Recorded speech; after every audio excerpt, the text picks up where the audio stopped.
Wardrobes. லேட்டஸ்ட்டாக ட்ரெண்டிங்கில் இருக்கிற யூபிவிசி மெட்டீரியல் யூஸ் பண்ணி வார்ட்ரோப் இவ்வளோ வெரைட்டியில் பண்ண முடியுமா? ஆமாங்க. நம்ம 3 டைப் ஆஃப் வெரைட்டியில் ப்ரீமியம், எக்கானமி, எலைட் இந்த 3 கேட்டகரியில் வந்து வார்ட்ரோப்ஸ் வந்து நம்ம ரெடி பண்ணிட்டு இருக்கோம். ப்ரீமியம் கேட்டகரியில் வந்து பார்த்தீங்கன்னா 8 ஃபீட்டில் கிளாஸ் டோர் பார்த்துருக்கீங்களா?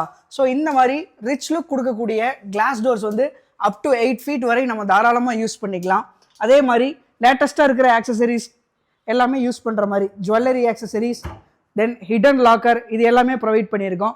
தென் எக்கானமி பட்ஜெட்டில் வந்து பார்த்தீங்கன்னா பட்ஜெட்குள்ளேயும் இருக்கணும், குவாலிட்டியாகவும் இருக்கணும். ஸோ அந்த மாதிரி கேட்டகரியில் வந்து டிசைனிங் இதுவும் ஹிடன் லாக்கர் வித் ட்ரெஸ்ஸிங்கோட நம்ம கொடுத்துருக்கோம். நெக்ஸ்ட் எலைட் கேட்டகரியில் வந்து பார்த்தீங்கன்னா இந்த டோர் வந்து பார்க்கவே ரொம்ப நல்லா இருக்கு. ஸோ இதில் வந்து ஸ்லைடிங் ஷட்டர்ஸ் வித் சென்சார் லைட்டிங்ஸோட நம்ம ப்ரொவைட் பண்ணியிருக்கோம். ஸோ இந்த மாதிரி வார்ட்ரோப்ஸ் வந்து ஃபுல் டீட்டெயில்ஸ் பட்ஜெட் பற்றி உங்களுக்கு தெரிஞ்சுக்கணுமா? ஸோ இதோட லிங்க் வந்து ஃபர்ஸ்ட் கமெண்ட்டில் கொடுத்துருக்கேன், செக் பண்ணி பாருங்கள். தேங்க்ஸ் ஃபார் வாட்சிங்.